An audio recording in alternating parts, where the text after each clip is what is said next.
Beautiful. Thank you, choir. Two call experiences we find in the Gospel of Mark. Different individuals who are invited to get in on it. We find the first call experience in the first chapter of Mark, verses 16 through 18.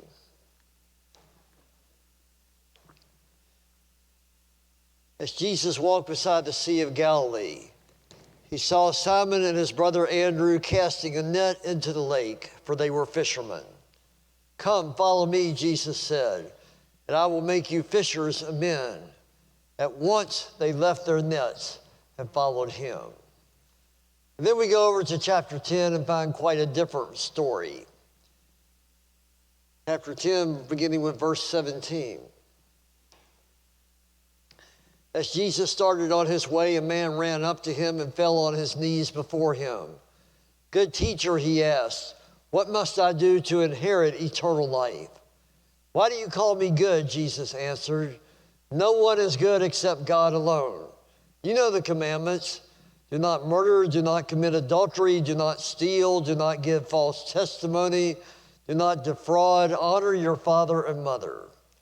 "Teacher," he declared, "all these I have kept since I was a boy." Jesus looked at him and loved him. "One thing you lack," he said. "Go sell everything you have and give to the poor, and you will have treasure in heaven. Then come, follow me." At this, the man's face fell. He went away sad because he had great wealth. I found over the years that there are some words that everyone in a congregation just loves to hear. No matter how messed up you are, God still loves you. Everybody likes that one. Y'all are tired and exhausted. Well, God comes to bring you refreshment and relaxation. You can never go wrong with those words. But what about these words? You need to surrender. You are sinful, stubborn, and stiff-necked. You are self-centered and self-promoting. Your own desires are very often self-serving. Your ability to perceive your own sin is blinded by self-deception. You need to get on your knees, submit your heart, confess your sin, and surrender. Nobody likes to hear that. Surrender. Sounds like a hot August night under a revival tent from a loud, big-haired preacher. Surrender. But I want to invite you this morning to put the word surrender back into the vocabulary of your faith. Indeed, to see it as maybe the one most essential act if we truly are to be followers of Jesus Christ. Whatever else discipleship must involve, surely it involves that we set everything else aside and place and face our future right on Jesus Christ. The text this morning from the Gospel of Mark finds two different occasions, two different people who are given the same invitation: follow me. Ordinary people, we all know them. Two of them, they make their living off the sea. They earn their wages off the strength of their arms and their back. When they come home from work in the evening, you know what kind of work they do by the smell of their clothes. And then there's the professional, the young, successful guy. He's right out of GQ magazine. He's got a laptop and cell phone, pager always with him. All the trappings of a man who is on the fast track to success. And right between all of them, I would suggest maybe we find you and me. The story makes very clear that God calls any and all kinds of people to come and follow him. But just because they are ordinary doesn't mean that the invitation on their life is ordinary. Quite frankly, anything but. Here they are being invited to turn their lives upside down, to go to what they don't know and leave what they do know, to now give up control of their lives to someone else now being in control. And the radical response we see of both gives indication of just how life-changing this kind of invitation can be for any of us.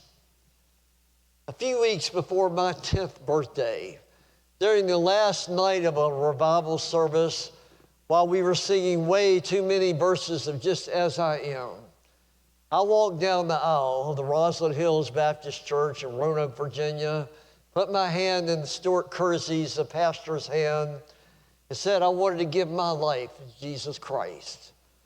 I didn't know all what it meant, but adults came by and told me it really was the most important decision that I would ever make in my life. And I was just happy that God knew now that I was one of His. Craig Barnes, in a book of his entitled Sacred Thirst, he talks about going to a Christmas party while he was in graduate school. He noticed everybody exchanging gifts, but he was particularly aware of one person because of the unique way that he gave gifts to others. This man, when he would give a gift, he would hold the gift out in his hand, but when it came time to put it in the other person's hand, his elbows would lock just like that. And he would give that gift to different persons. And so when they received it, his arms would be just elbows locked, as it were. And Craig Barnes found that curiosity got the best of him. He went and asked the guy, and he said, well, it's not just politeness. He says, when I give a gift, and when somebody receives a gift from me, I want them to know that I'm not holding anything back from them, and I'm not hiding anything at all. There you have it, I think. When God invites us to follow Him, He invites us to present our life as a gift to Him, holding nothing back, hiding absolutely nothing from Him. See, that was good and fine when I was 9 years old. It was easy to walk down that aisle, and it just made me feel good that all those adults were coming up and telling me what a good guy I was.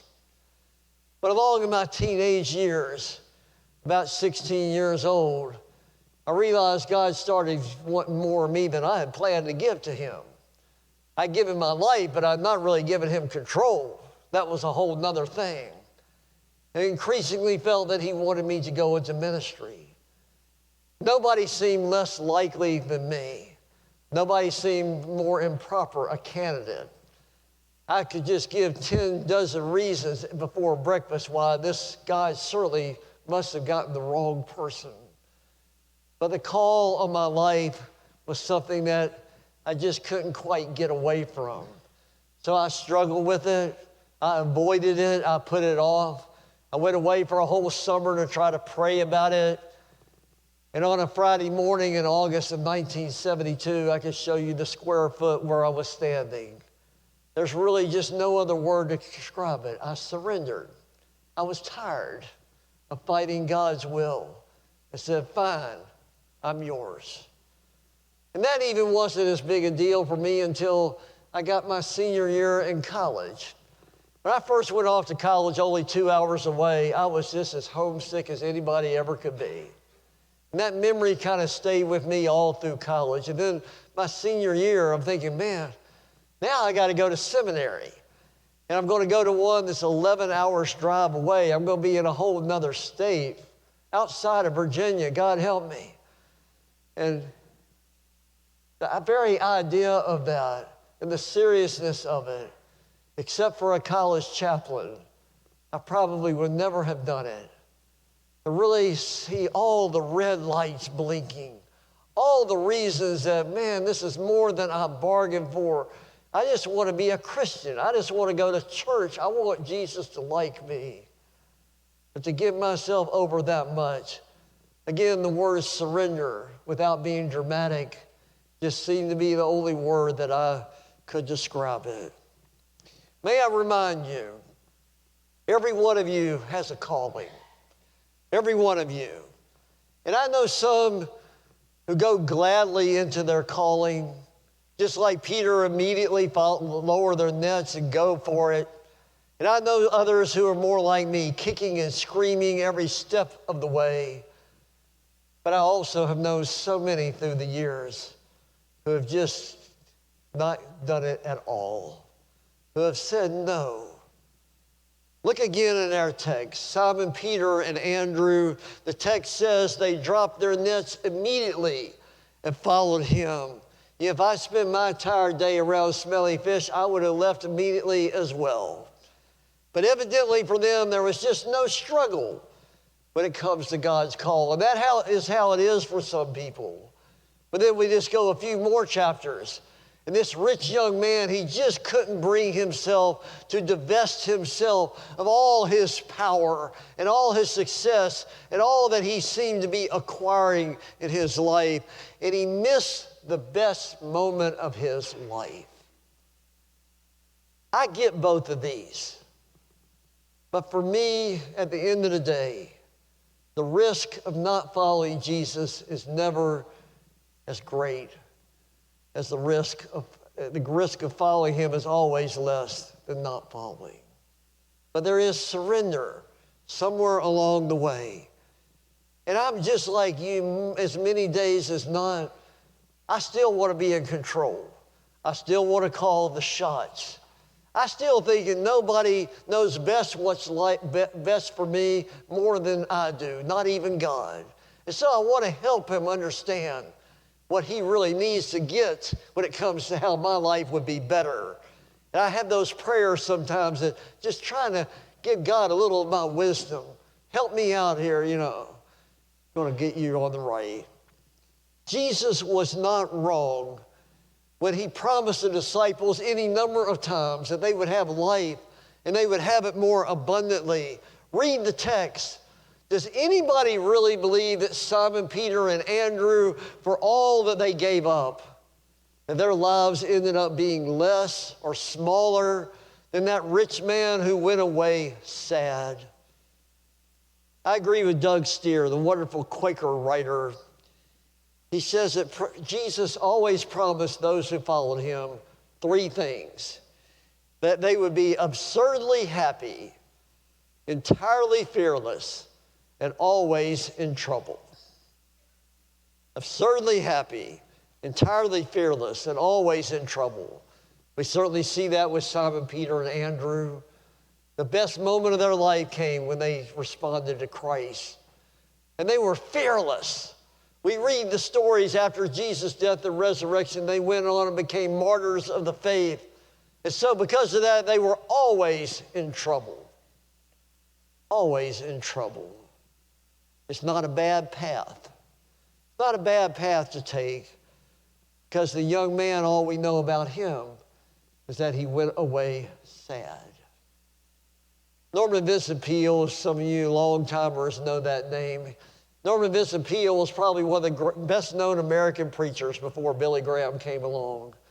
In his spiritual autobiography, The Positive Power of Jesus Christ, he writes about going to the Marble Collegiate Church in New York City. It was during the Depression. Morale was low. Attendance was stagnant. He was more and more kind of out of sorts as a pastor there, kind of just bemoaning all that was. And so he said he and his wife Ruth were on vacation, and they were sitting on a park bench. And his wife Ruth said to him, "Norman, you need to surrender your church, your problems, your entire self to Christ. Well, I know you've done this before, but you need to do it again, and perhaps even in greater depth. And as you do it, I promise you will receive a peace, a joy, a new energy, a quality of enthusiasm that will never run down." And then with all the wisdom of a good wife, she said, "And Norman, you're going to sit on this bench until you do it." And so he prayed. He prayed, "I hereby with all my heart surrender my soul, my life, my all to you. Use me as you will." He said in the moments that followed, he found a peace that he had not ever known before, surging through his soul. He wrote, "I can tell you with complete sincerity that from that moment on, my life has never been the same again. The dear Lord has been my friend all the way. Jesus Christ has the power to change lives." Simon Peter and Andrew would amen that, but only because they did follow when others did not. How then do you do it? How do you get in on it? How do you let your life be just a little more than it has been? How do you discover the difference that comes in saying yes to Christ instead of yes always to yourself? Thomas Kelly, in his classic book, A Testament of Devotion, he said there are 3 things to do. The first thing he says to do, and I absolutely love this line, just want you to marinate in this, if you will. He said, first, you glimpse the wonder of such a life. If you could just glimpse the wonder of your life, just as ordinary as fishermen or fast-track young businessmen or wherever you are, you could glimpse the wonder that you just gave your life a little bit more like Christ, what it would look like. Then he says, glimpse what you can become in Christ. If you just can't even get a picture of that, he said, just look at some of the great people of faith that you know, the great women and men of faith, and look at the power and the glory that you see just filling their lives, and think about what that could mean for you. Then he says, second of all, you begin where you are. I like that, because that's the only place we can begin. Not where we ought to be, where we should be, where we know God wants us to be. You begin where you are. You start obeying God right now, right here, right in this place even. And in whatever small way you are capable of following Him, then just let that be where you start and give it that much. You ask God to open your life, to guide your thoughts, to give you a sense of God's dream for your life. And then he says, when you falter, and you will always fail, God's disciples are full of failure stories. He said, don't beat up yourself. Don't beat yourself up. We all fail. Just start afresh and start anew. And finally, he says, ultimately, just relax and let God be in control. Let God be the unseen partner that's kind of walking with you and carrying you and letting you be who you were designed and born to be. The story of Simon, Peter, and Andrew, the story of the rich young man. Yes, there's danger in giving up control. You can lose control of the life you're in charge of, and now Christ to be in charge of it. But there's a danger in saying no to it as well. Barbara Brown Taylor, wonderful writer, she says, the danger in saying no to God's call on your life long enough is that eventually you will stop hearing it. You can say no to life. You can say no to miracles. But if you do, Barbara Brown Taylor says, rest assured, no angels will ever trouble you again.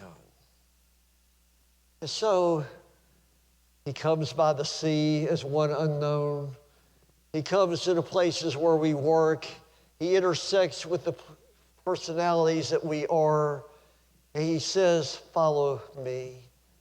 And we do, and life becomes different, or we don't, and we keep being in charge for to see how well that works.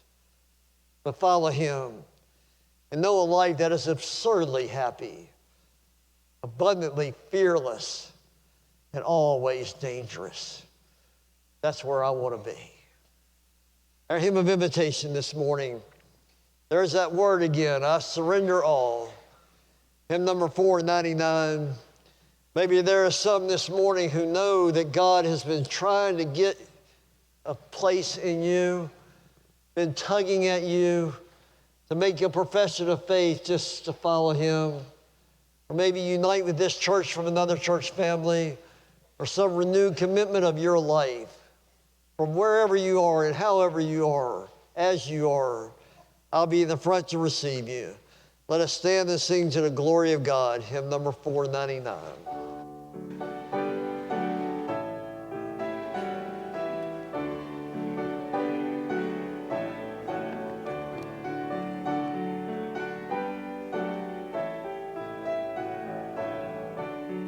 Let me first of all say a word of welcome to guests who are with us today.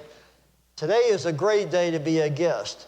Once a quarter, we have what we call our guest luncheon. Down in the fellowship hall, it's a very brief, casual snack lunch. We have more than enough food. If you are a guest today, We really would love for you to go over to the fellowship hall and join the outreach team, and the ministers will be there for a very brief just lunch together. If you can't do that, we have a guest reception room over the side. Marcus Noonan on our outreach team is there. We'd love to meet with you and share any information, or we'll just get to know you better. Our highest celebration comes Owen Williams coming to make his profession of faith, to respond to Christ's invitation on his life, to follow him. He's the son of Greg and Elizabeth, and Doug and Janie's grandson, nurtured in this church. Rob James Ichthus has been very influential in that. And we're just so delighted because this guy is one of our best. And so delighted that he has responded to God's call. Look forward to your baptism, Owen. So all of you who share in joy for one who comes into the kingdom like this, let it be known a tangible expression, our left lifted hand, our sign of delight. They are happy, Owen. So I want to invite you to come up here, if you will, following the benediction, and let Owen know. How old are you, Owen? 11. I was 9. So I was a little ahead of you, but that's the main thing, that you've done it. And glad that you're 11 years old and giving your life to Christ. It's all out in front of you. Now, I'm going to ask you to sit for just a second, because we're going to do one other thing. Dr. Skinner, if you will come and join me. I've been here about 10 and a half years, and about a few months after I came, this wonderful lady, a minister, came to our church. We start with her at every worship. We end with her every worship. So could not be more blessed with the ministry that we have, of all the ways she supports the music ministry of our church. She has performed literally in concert halls all over the country. If she had done nothing more than that, then she would be a person of unique and amazing talent. But her talents are not just talents, they are spiritual gifts. And she has offered them in service and ministry to the work of the kingdom through the life of this church. We have all been just amazed at her talent and her spiritual gift that she gives us. And so for 10 years, she has blessed the church. She's been a servant of this church and of God's kingdom. And just the way we have benefited and been blessed by you. So we want to say thank you. We love you. We appreciate you. We depend upon you for lifting us to higher places, as you do so very often. So thank you. Don't you want to say thank you to her? And there you go. All right. There you are.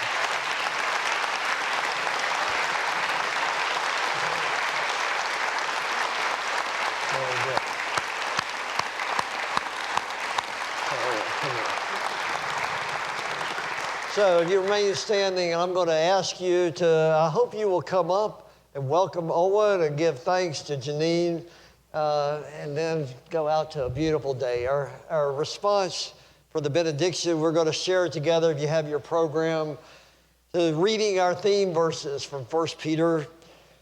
So if you have that, if you will join with me. Be generous with the different things God gave you, passing them around so all get in on it. If words, let it be God's words. If help, let it be God's hearty help. That way, God's bright presence will be evident in everything through Jesus. And he'll get all the credit as the one mighty in everything. Encores to the end of time. Oh, yes.